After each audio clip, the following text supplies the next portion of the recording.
First contact and incursion. Captain Ilara Voss stared at the endless void beyond the viewport of the UES Vigilant. 5 years of patrol duty at the edge of human space, and still the sight of stars scattered across the black canvas never lost its wonder. The Vigilant was a modest patrol vessel by military standards, but Ilara took pride in her ship and crew of 43. Captain, incoming transmission from Outpost Helios. Priority Alpha. Lieutenant Chen's voice broke the silence on the bridge. Ilara straightened in her chair. Priority Alpha was reserved for imminent threats. On screen, the main display flickered to life, revealing the face of Dr. Raymond Silva, Outpost Helios head researcher. Blood streaked across his forehead, and emergency lights flashed behind him. The transmission crackled with static. "This is Outpost Helios. We are under attack. Unknown hostiles. They came without warning." An explosion rocked Silva's position. "They're not responding to communication attempts. They're just consuming everything. Metal, organics, energy sources, all of it. We've lost the East Wing already. If anyone receives this, warn Earth. They move like a..." The feed cut to black. "Signal lost," Captain Chen reported, his voice tight. "Distance to Outpost Helios," Ilara demanded. 4 days at maximum burn, Ma'am," her navigator responded. Ilara's mind raced. Protocol dictated they should report to command first, but 4 days could mean the difference between survivors and a tomb. "Set course for Helios, maximum speed, and prepare a priority transmission to Earth Command. Send them everything we just received." As the Vigilant changed course, Ilara retreated to her quarters and replayed the message. Something about this felt different from the usual border skirmishes or pirate raids. The look of sheer terror in Dr. Silva's eyes told her this was something worse. 3 days later, the Vigilant decelerated as it approached the Helios system.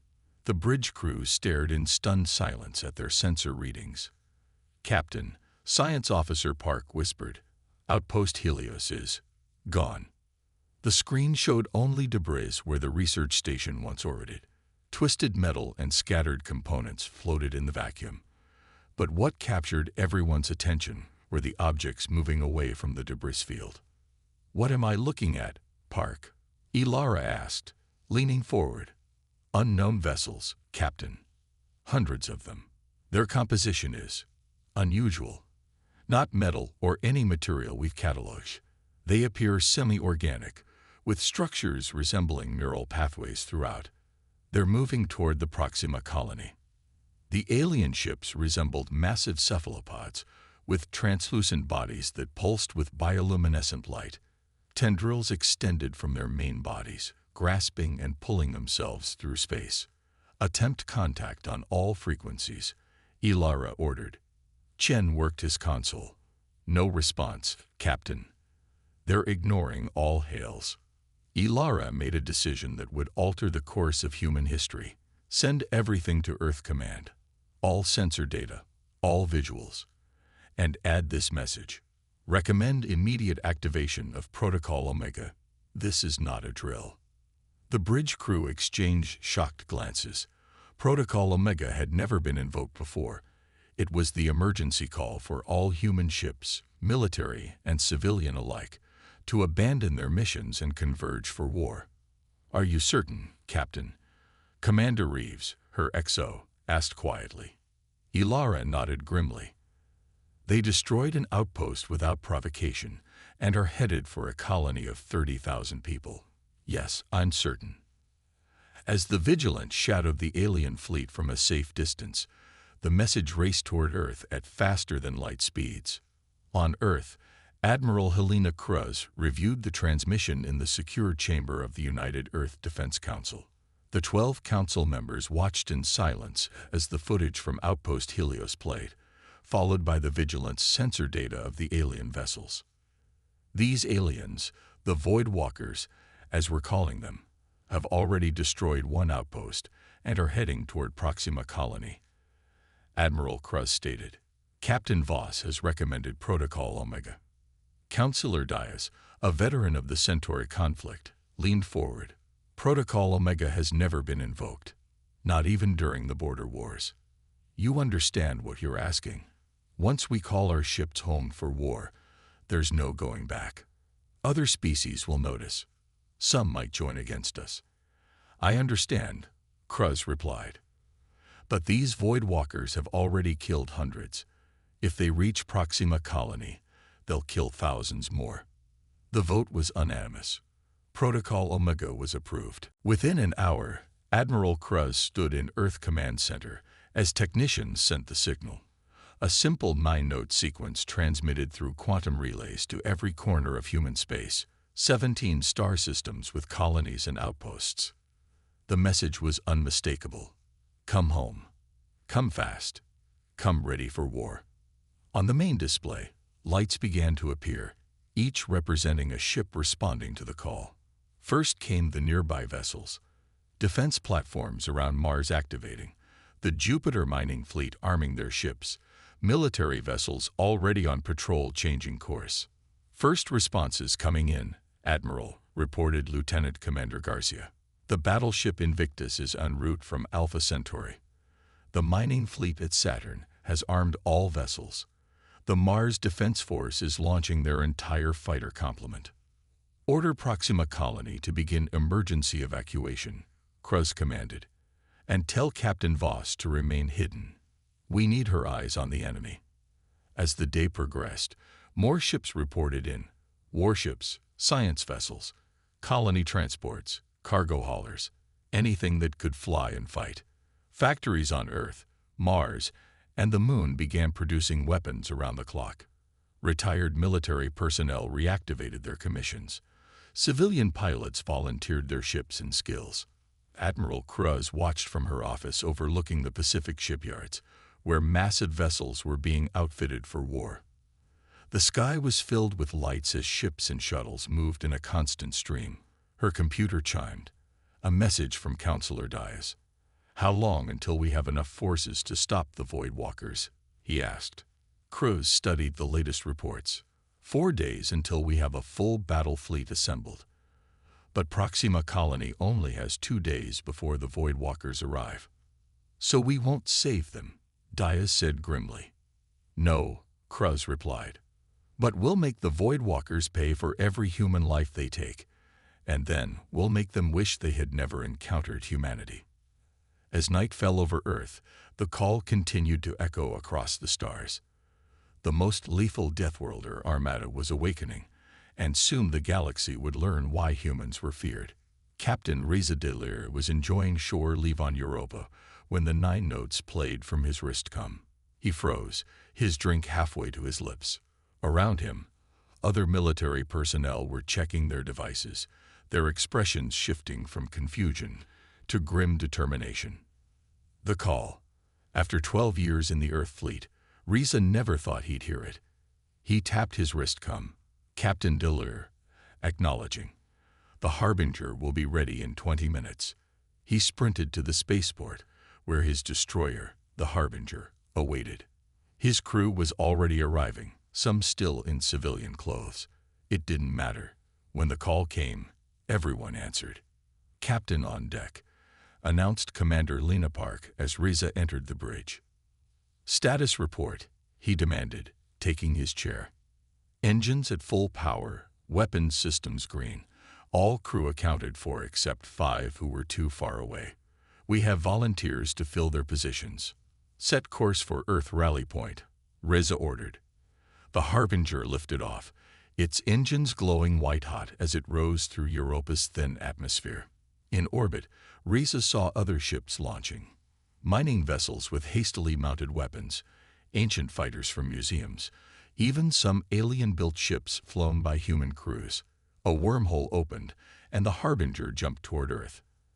At the assembly point near Jupiter, Captain Delir watched through the viewscreen as the human fleet grew hour by hour. Ships of all sizes and designs took formation, from massive dreadnoughts to nimble fighters, from sleek modern vessels to patched-up relics of previous wars. Captain, Commander Park said, we're receiving a live feed from the Vigilant. The Void Walkers have reached Proxima Colony. On the screen, Riza watched the alien vessels surround the small colony. Hundreds of translucent, pulsing entities encircled the orbital platforms, while others descended to the planet's surface. The colony's meager defense ships rose to meet them, hopelessly outnumbered. "How long until the main fleet is ready?" Riza asked quietly. 23 more hours, Captain." Riza looked at his crew, their faces tense but resolute. "Then we pray Proxima can hold out, and we prepare for the fight of our lives." Around Jupiter, the most lethal Deathworlder Armada in the galaxy continued to grow, a gathering storm preparing to unleash itself upon the Void Walkers, who had no idea what they had awakened. The counterattack. The human Armada dropped out of FTL travel at the edge of the Proxima system. 2 days had passed since the Void Walkers attacked the colony.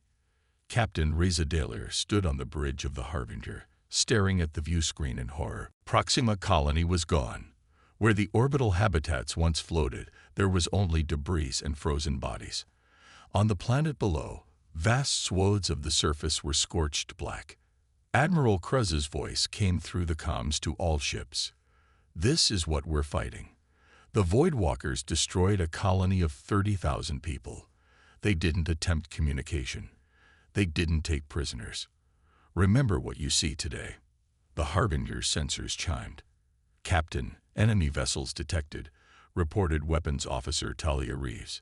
"They're still in the system, appearing to consume the remains of the colony. Energy signatures indicate they're extracting elements from the debris." Reeves' hands clenched into fists. "All crews to battle stations. Charge main railguns." Across the human fleet, the same preparations occurred. Shields activated, weapons powered up, and fighter squadrons launched from carrier ships. "All ships," Admiral Kruz broadcast, "remember your training. These creatures think we're easy prey because they've never faced humans before. Show them why Earth is classified as a death world." The human fleet advanced in formation, large battleships and cruisers at the front, carriers in the middle, and faster attack ships on the flanks. It was a battle strategy humans had used for centuries, refined through countless conflicts. The Void Walkers noticed the humans. Their cephalopod-like ships stopped harvesting the colony remains and turned. There were hundreds of them, pulsing with eerie blue-green light. "They're moving to engage," said Reeves, "but they're not forming any discernible pattern. They're just coming straight at us. They don't know how to fight us yet." Reza noted. "Fire when they're in range." The distance between the fleets diminished rapidly. Then the Void Walkers attacked first, launching glowing spheres that streaked toward the human vessels. Where they struck, they adhered like living organisms and began secreting a substance that ate through hull plating. "Biological weapons," Commander Park reported as data streamed across her console.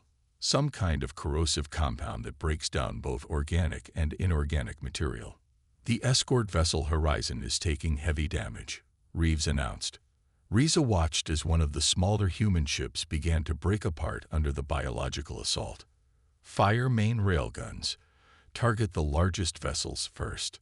The Harbinger's railguns launched hypervelocity projectiles. When they struck the first Void Walker ship, they tore through its translucent body. The alien vessel ruptured, spewing luminous blue fluid into space. All across the human fleet, ships opened fire. Laser batteries sliced through the Void Walkers' bodies, missiles detonated against their forms, and kinetic weapons punctured their structures. The smaller, faster human ships darted between the aliens, firing as they went. But the Void Walkers kept coming. For every one the humans destroyed, 2 more advanced. More biological projectiles struck the human ships. A battleship near the Harbinger began to list as its port section dissolved. "Captain, we're receiving a transmission from the science vessel Einstein," said the communications officer. Dr. Maya Wong appeared on screen. "Captain Dalir, we've been analyzing the Void Walkers' biology. They appear to function as a single organism with distributed consciousness. Each ship is connected to the others through some form of quantum entanglement." We've developed an electromagnetic pulse specifically tuned to disrupt their neural pathways, but it needs to be delivered to the center of their formation. Riza looked at his tactical display. The center of the Void Walker swarm was a death trap. No ship could survive long enough to deliver the device. "We'll do it," he said after a moment. "The Harbinger is fast enough to get in and back out." The Einstein transferred the device, a small metallic sphere that hummed with energy. "All hands, prepare for high maneuvers," Riza announced. "We're going into the heart of the enemy fleet." The Harbinger's engines flared as it accelerated toward the center of the Void Walker formation. Biological projectiles struck their shields, the corrosive compounds eating away at their defenses. "Shields at 42%, reported Reeves as the ship shuddered. "Hull breaches on decks 3 and 4. Emergency teams responding." "Stay the course," Riza ordered, gripping his chair as the ship bucked and swayed. They penetrated deeper into the alien swarm, the view screens filled with the pulsing, organic forms of the Void Walkers closing in around them. "We're in position," Commander Park announced, her voice strained. "Deploy the device," Riza commanded. A mechanical arm extended from the Harbinger's underside, releasing the EMP sphere into space. For a moment, nothing happened. Then a wave of blue energy expanded outward, washing over the Void Walker ships. The effect was immediate. The aliens' bioluminescent patterns stuttered and dimmed. Their coordinated movements became erratic, some colliding with others, some spinning in place. "It's working," exclaimed Reeves. "They're losing cohesion." "Get us out of here," Riza ordered. "Full power to engines." The Harbinger turned and accelerated away from the confused alien swarm. It hull scorched and breached in multiple places, but its mission accomplished. All ships pressed the attack. Admiral Cruz commanded. "The Void Walkers are vulnerable." The human fleet surged forward, weapons blazing. Without their coordinated hive mind, the Void Walkers couldn't respond effectively. Human ships targeted the largest aliens first, then methodically worked down to the smaller ones. But as the battle progressed, something unexpected happened. The remaining Void Walkers began to gather around a single larger entity that had remained hidden behind their formation. A massive version of their kind, pulsing with intense light. "New contact," Park reported. "It's at least 5 times larger than the others. Energy readings are off the charts." The giant Void Walker emitted a pulse of energy that seemed to restore coordination to the smaller ones. The swarm began to regroup, moving with purpose once more. The mothership, Riza realized. It's acting as a backup command node. Admiral Cruz's voice came through the comms. "We need to take out that mothership. Captain Delire, the Harbinger is closest. Can you make another run?" Riza looked at his damage reports, multiple hull breaches, shields failing, engines at 60%. Another direct assault would be suicide. "Captain," said Lieutenant Sato, the ship's AI specialist, "I've been analyzing the EMP's effects. The Void Walkers communicate through quantum entanglement, but they also appear to have a standard electromagnetic spectrum they use for basic functions. If we could get a team aboard that mothership, we might be able to broadcast a shutdown signal directly to their neural networks." A boarding party. Commander Park looked incredulous. "Against those things. It's the only way," Riza decided. "Admiral, we're going to board the mothership and take it down from the inside." "Understood, Captain," Cruz replied. "The fleet will provide cover." Within minutes, a team was assembled in the launch bay. Riza, Lieutenant Sato, and 4 Marines in specialized hazard suits designed to resist the Void Walkers' corrosive attacks. They boarded a shuttle equipped with stealth technology. "The fleet will draw their attention," Riza told his team as the shuttle launched. "We slip in through one of their intake valves." Sato identified it as a potential entry point. The shuttle darted away from the Harbinger, its stealth systems masking it from the Void Walker's senses. Around them, the human fleet launched a coordinated attack on the alien swarm, drawing attention away from the small craft. They approached the mothership, a massive, pulsating entity with tendrils extending hundreds of meters into space. Up close, they could see that its translucent skin revealed complex internal structures that resembled both organic and technological components. There, Sato pointed to an opening that periodically expanded and contracted. That's where they bring in material to consume. Timing will be critical, Reza noted. We need to enter when it's open, but before it begins processing whatever it intakes. They waited, watching the rhythm of the valve. When it opened wide, Reza guided the shuttle forward, slipping inside just before it began to close. They found themselves in a cavernous chamber filled with a thick, luminous fluid. "Atmosphere is toxic," reported one of the Marines, checking her suit readings. "High concentrations of methane and hydrogen sulfide. Temperature at 50 degrees Celsius." "Which way, Sato?" Reza asked. The lieutenant consulted his device. "The energy signature is strongest that way. What I believe is their central neural cluster." They moved through the mothership's interior, passing through chambers where void walkers were being formed from harvested materials. The inside was a maze of pulsating tissues and strange, crystal-like structures that seemed to process and direct energy flows. Finally, they reached a central chamber dominated by a massive brain-like structure that pulsed with intense light. Tendrils extended from it in all directions, connecting to the ship's various systems. "That's it," Sato whispered. "The command node." "Set the charges," Reza ordered, "and prepare the broadcast device." The Marines placed explosive charges at key points around the neural cluster, while Sato configured a device designed to broadcast the shutdown signal. But as they worked, the mothership seemed to become aware of their presence. The chamber began to contract around them, and smaller void walkers started to emerge from the walls. "We've been detected," one of the Marines warned. "Hostiles approaching." "Hold them off," Reza commanded. "Sato, how much longer?" 30 seconds, the lieutenant replied, fingers flying over his equipment. The Marines formed a defensive perimeter, firing at the approaching void walkers. Their weapons tore through the aliens' bodies, but more kept coming. "Done," Sato announced. "Everyone back to the shuttle," Reza ordered. "We have 2 minutes before the charges blow." They fought their way back through the mothership's interior, the Marines providing covering fire as void walkers closed in from all sides. One Marine fell, her suit breached by a corrosive attack. Another was pulled into a wall by extending tendrils. The remaining 4 reached the shuttle just as the mothership's internal defenses began to concentrate on their location. Reza piloted the craft out through the intake valve, narrowly avoiding being crushed as it contracted. As they sped away from the mothership, Sato activated the broadcast. A signal pulsed outward, targeting the specific frequency used by the Void Walker's neural networks. The effect was instantaneous. The mothership's rhythmic pulsing faltered, its tentacles spasming wildly.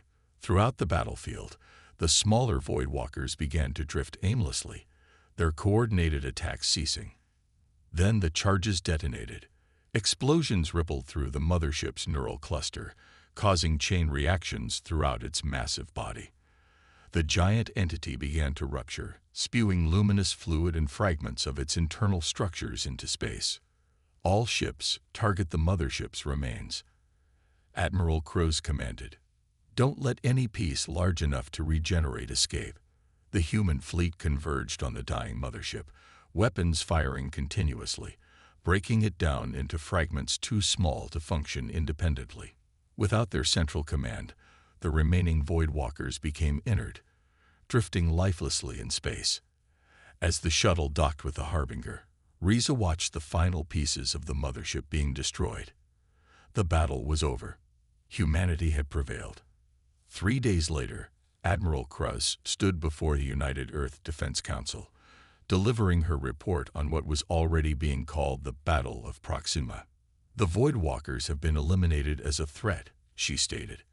"Analysis of the fragments we recovered indicates they were a single organism that evolved in deep space, feeding on cosmic radiation and materials harvested from planets and asteroids. They reproduced by consuming resources and creating smaller versions of themselves, all connected to the mothership through quantum entanglement. Could there be more of them out there?